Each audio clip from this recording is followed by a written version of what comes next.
The International Association for Near-Death Studies presents NDE Radio, a weekly exploration of near-death experiences and similar encounters with the other side. Now, here's your host, Lee Whitting. Where do you turn when an abusive family, a history of physical pain, and an addiction to drugs leads to a near-death experience? And isn't this a question being asked by tens of thousands of teenagers today? Welcome to NDE Radio, brought to you by IANS, the International Association for Near-Death Studies. I'm your host, Lee Whitting. Today's guest, Claudia Hopper, has a message from the 1960s that should resonate with many of today's teens. Claudia was a strong-willed child of the 60s who faced what many teens face today: a dysfunctional, abusive family, a strong, willful nature to survive, and an attraction, even addiction to drugs to ease the pain of living. What was added to the mix was a childhood vision of a huge guardian angel and a near-death experience that ultimately helped guide her to a life of art and a career aimed at helping others. Claudia, welcome to NDE Radio. Hi. Hi, I'm glad you're with us. Claudia, your story reflects the lives of many, many teens I've encountered in my work as a chaplain. But you went through this as part of my generation. Your parents were what I would term severely Christian, yet the family was dysfunctional, and you were determined not to be crushed by it all. And I wonder, perhaps we could start with your vision of the angel. Sure. I was sliding with some friends down this wonderful steep slope that went into the backyard of side yard of where we were living in Worcester, Massachusetts. And it was a nice, freezing cold day. Our dog was out sliding with us. And on the edge of the lawn in the back was a line of trees. And just before this line of trees, right near them, was this huge, huge angel, taller than the trees. So it was probably 50 or 60 feet tall. And it was dressed in these beautiful colors that were, it was like a robe, but it was like more than one outfit, I think. It had a lot of clothes on it. It was gold and silver and white and red and green and blue, multiple colored robe that it wore, and it was really, really beautiful. And I was really thrilled to see it because I knew what it was. I knew it was an angel, and I said, "Look at that," to my friends. And they said, "What are you talking about?" I said, "Look at that angel." They said, "There's nothing there." And I said, No, you just look. I just kept trying to get them to see it. I even wanted my dog to see it, but I was the only one who did. So that angel was definitely intended for you. Now, how old were you when that happened? I was about 8 or 9. I'm not exactly sure. It was either 1952 or 53. Okay. About 8 or 9. And then, and you were living through a difficult childhood. I mentioned that you were willful and strong-willed in my introduction, and I wonder if you could tell the story about how your back got broken, just as an indication of how strong-willed you were. Well, I'm 5'8", and I was close to this height when I was 12 years. I was actually this height when I was 12 years old. I didn't grow after that, but I was sure I was going to. But our gym teacher had us do a tumbling exercise. He had lined all the tumbling mats in a long, long line down the length of the gym. And then he had all of us girls. It was just girls' gym for the whole junior high school. And at the time when I was going to junior high school, there were 15 in my class, and there were probably 10 or 11 in the class before me, and probably 16 or 17 in the class afterwards. So, 6th, 7th, and 8th grades had very few kids altogether. And then maybe half of those were girls, so there weren't that many girls altogether. But the line was arranged by height, the smallest in the front, the tallest in the back. I was the next to the tallest girl, and he had all this little girls. This must have been the gym teacher's dream of watching all these little girls tumbling down this mat, and everybody was fine until it came to be my turn to tumble, and I tumbled, and then I was, we were supposed to tumble and tumble and tumble all the way down the mats, and when the girl behind me took her first tumble, her feet landed on the base of my spine, and because he misjudged the distance that we would need to separate us so that we wouldn't hurt each other.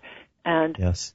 it was excruciating, unbelievable, horrible pain that I felt, and I was screaming and yelling, and I wanted to go down to the place where the girls' bathroom was downstairs in the gym, and I wanted to go down there and change my clothes because I wanted to get away from all the and just be by myself. That was kind of the way I took care of things, and I went down there and I was screaming and yelling and crying, and the gym teacher said, "We've got to call your parents." I said, "Oh no, I'll be fine. Don't call my parents." And I was downstairs, and my friend came down to see me, who was worried. She got out of the gym class and came down, and she said, "We've got to call your parents." I said, No. The reason I didn't want them to call was because in the grade above us was Karen Sweetser, and Karen Sweetser had broken her back that year, and she had to wear this horrible brace that went from her neck down sort of close to her crotch, and it was in two pieces. There was a front half and a back half, and they clamped together so that her spine was in the right, position or something, so that she wouldn't end up with some kind of a deformity or whatever. Anyway, or re-injuring it. And I was in Girl Scouts, and our Girl Scout leader took us to swimming lessons during the winter over in a pool in Fitchburg, Massachusetts, and it was really horrible to watch her getting in and out of her bathing suit because she had to put it on underneath her cast and her brace, and I could only imagine having to do something as horrible as that was what she had to go through, and I couldn't dream of doing it. I couldn't imagine myself doing it. So I was refusing to go to the doctor because I was imagining myself having to wear a brace and having to go through the same things that Karen Sweetser did, and I just refused to do it. So I didn't let them tell my parents, and I didn't tell my parents when I went home, and I don't know how I made it home because it was just horrible pain, and I had to walk home, which was about a half a mile. So it was a half mile back and forth to school each day. Wow.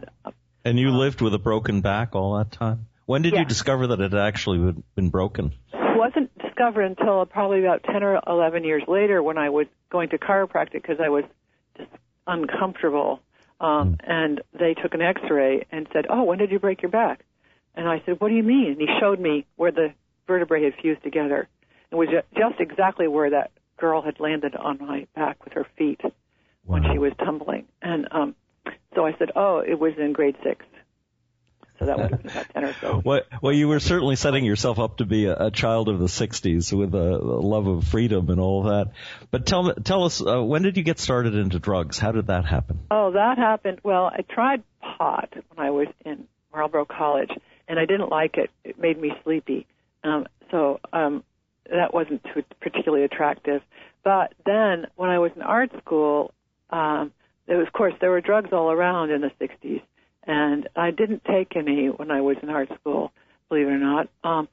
And then I moved to a different place to live, and it burned down. And I lost all my kitty cats in the fire and a whole bunch of wonderful stuff. And I came home from work that night. I was making my living by being an art model.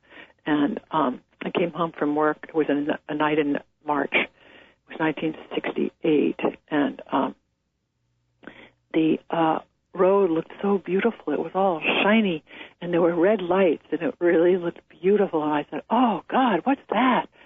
And then I realized I got closer. It was a fire truck, and I was coming down the road from where the trolley had stopped, which was kind of a ways up the road. And when I realized what had happened, it was the building that I lived in, and it was the floor in which I lived, which had burned out. And what was the question? Well, how I get started. Originally was how do you start into the heavier drugs? That's when I ended up moving to New York City after that. Yes. And because things kind of fell apart in my life with the fire. And it was really horrendously horrible. And there's nothing quite like fire. Fire is one of those things. It's alone in its horribleness, like death is or suicide. It's right up there with one of the primal events that can occur to someone that there's nothing similar except for another fire. Especially when you lose pets that you love.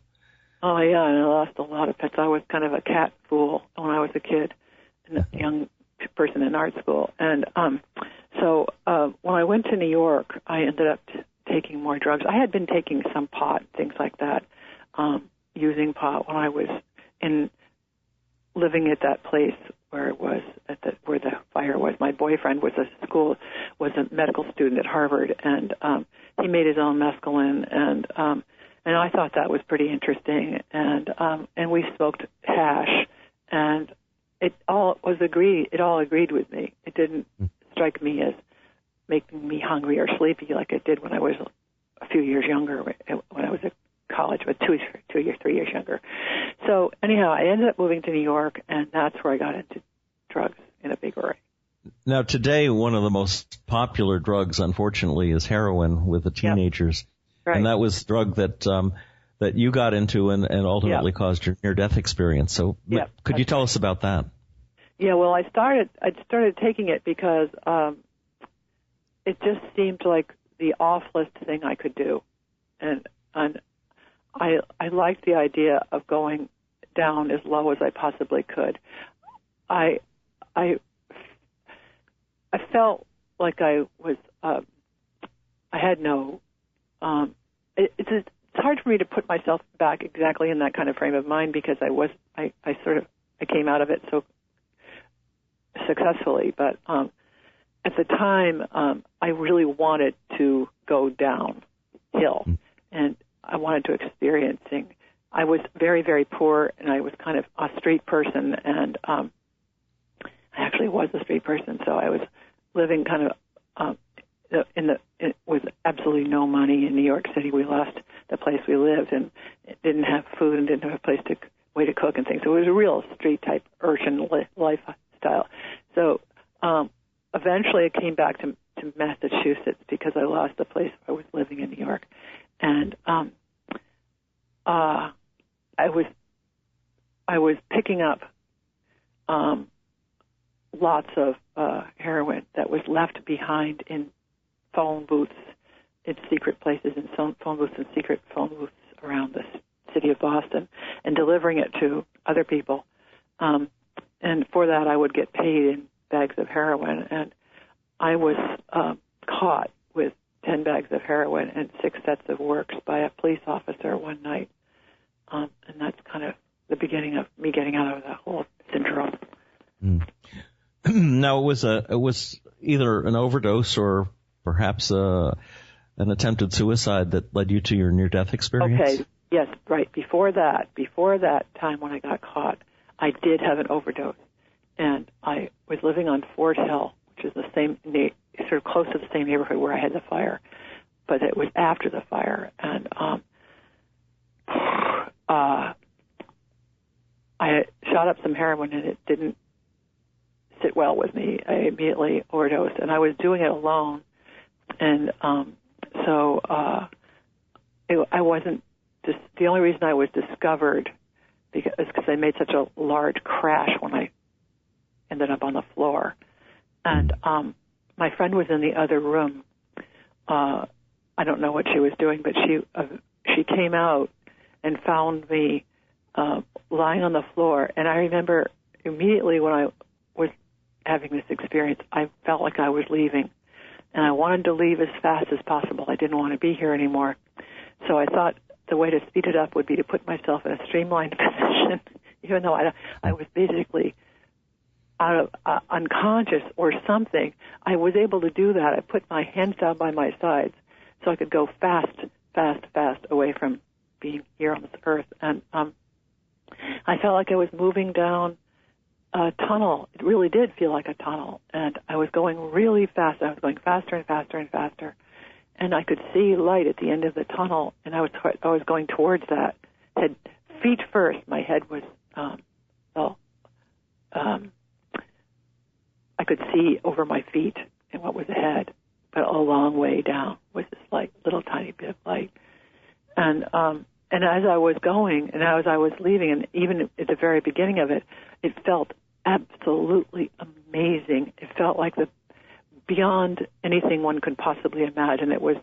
I told Lee a little while ago when we were going on a car ride together that it was the ultimate acceptance. It was a feeling of love and being accepted unlike anything one could imagine. And it was something you didn't want to be away from. It was just absolute perfection. It was sort of like the answer to everything, was feeling really okay. And I want to make a slight detour right now. I want to say that one of the reasons people take heroin, and why the reason I took heroin, is because while you're inebriated from it, with it, everything is okay for those few moments or hour or whatever how long it lasts.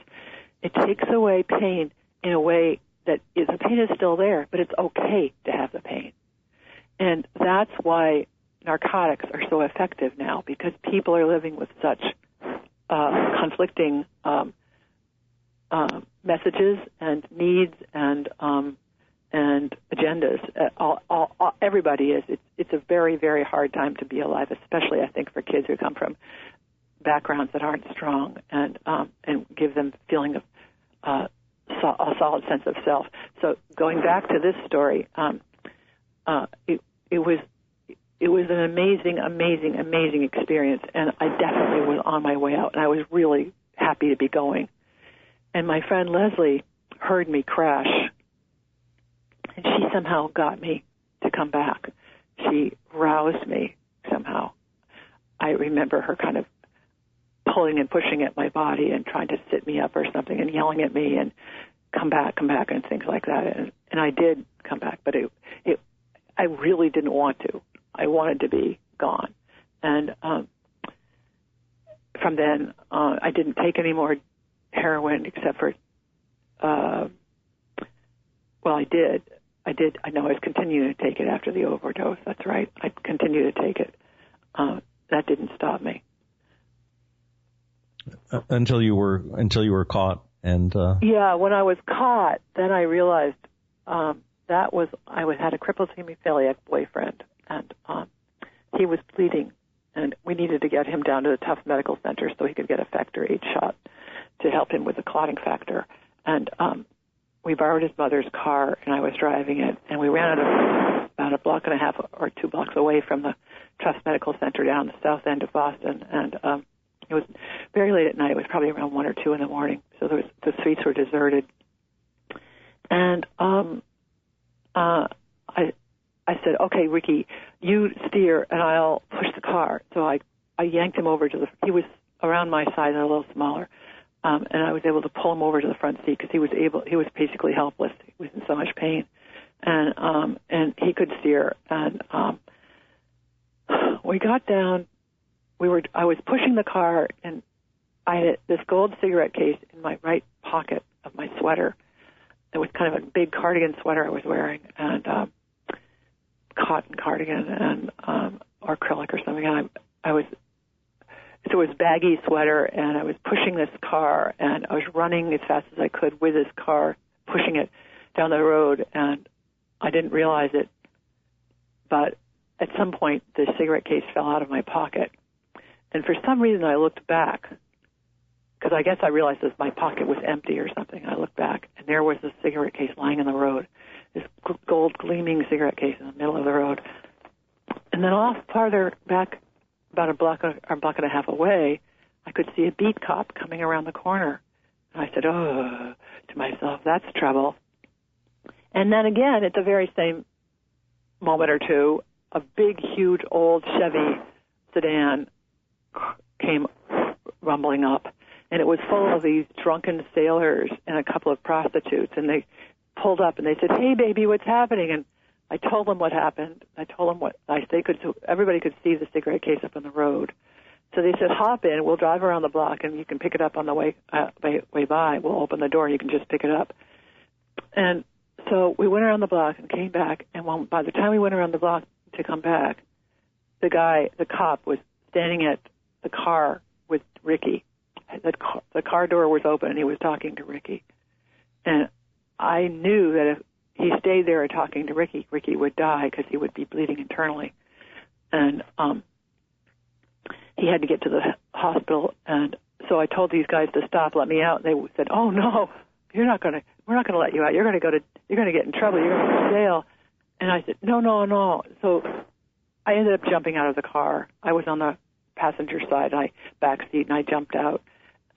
We were going pretty slow, and I did not get hurt. But I think one of the things about being young and being crazy like I was is that, and I had that angel protecting me, is I did not get hurt. I just rolled on the ground and got up and ran over and shoved the cop. I said, "Excuse me," and I had to get ready to go to the hospital. And he said, "Oh, no, you don't. No, you don't. You have to tell me the truth. You have to tell me what this is." And I said, "I don't know what you're talking about." And I pushed him again, and he said, "No, wait a minute." And he put his hand up to a call box. At that time, there weren't anything like we have now, cell phones.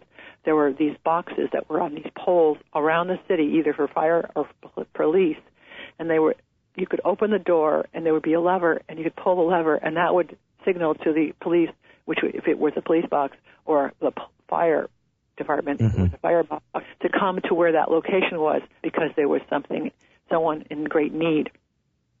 So he had his finger on the call box.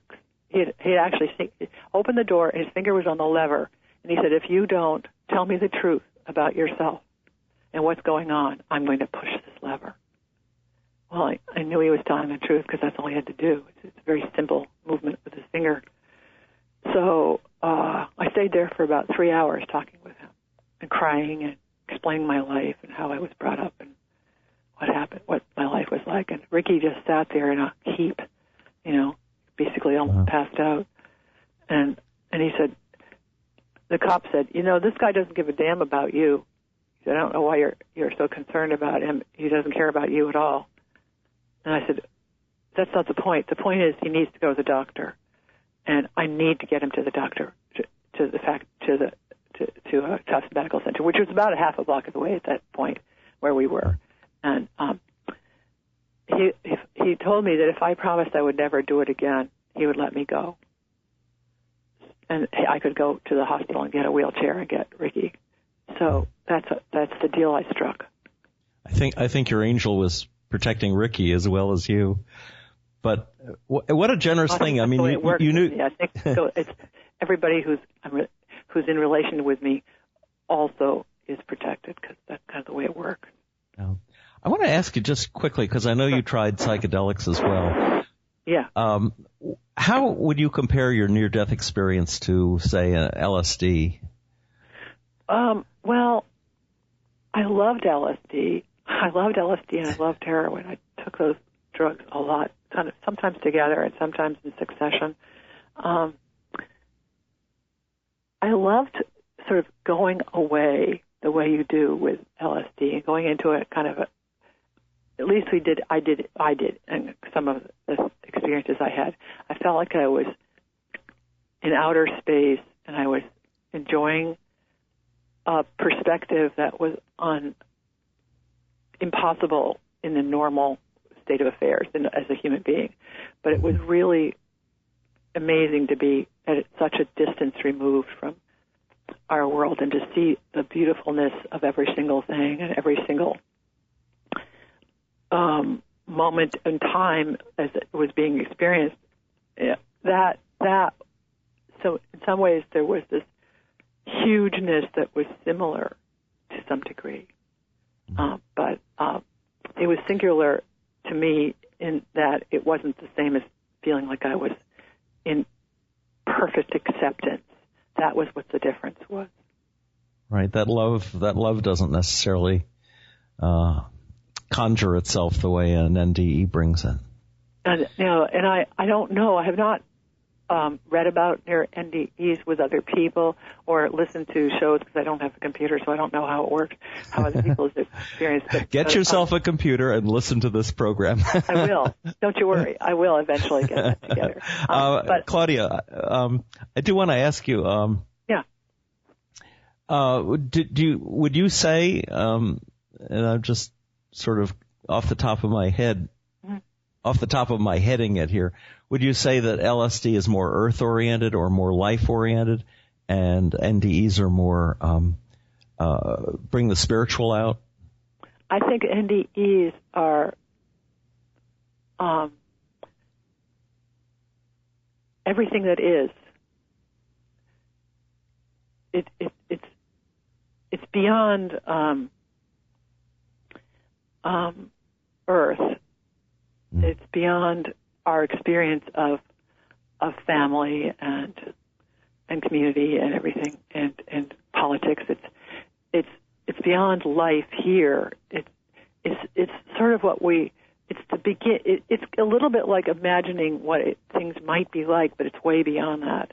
And LSD is more like how life is in a way that's brought into such magnificent detail and exquisite sort of illumination. But there's a difference between the two. It's not about the acceptance so much. It's about being shown how everything is kind of interconnected and how it's all this magnificent mystery.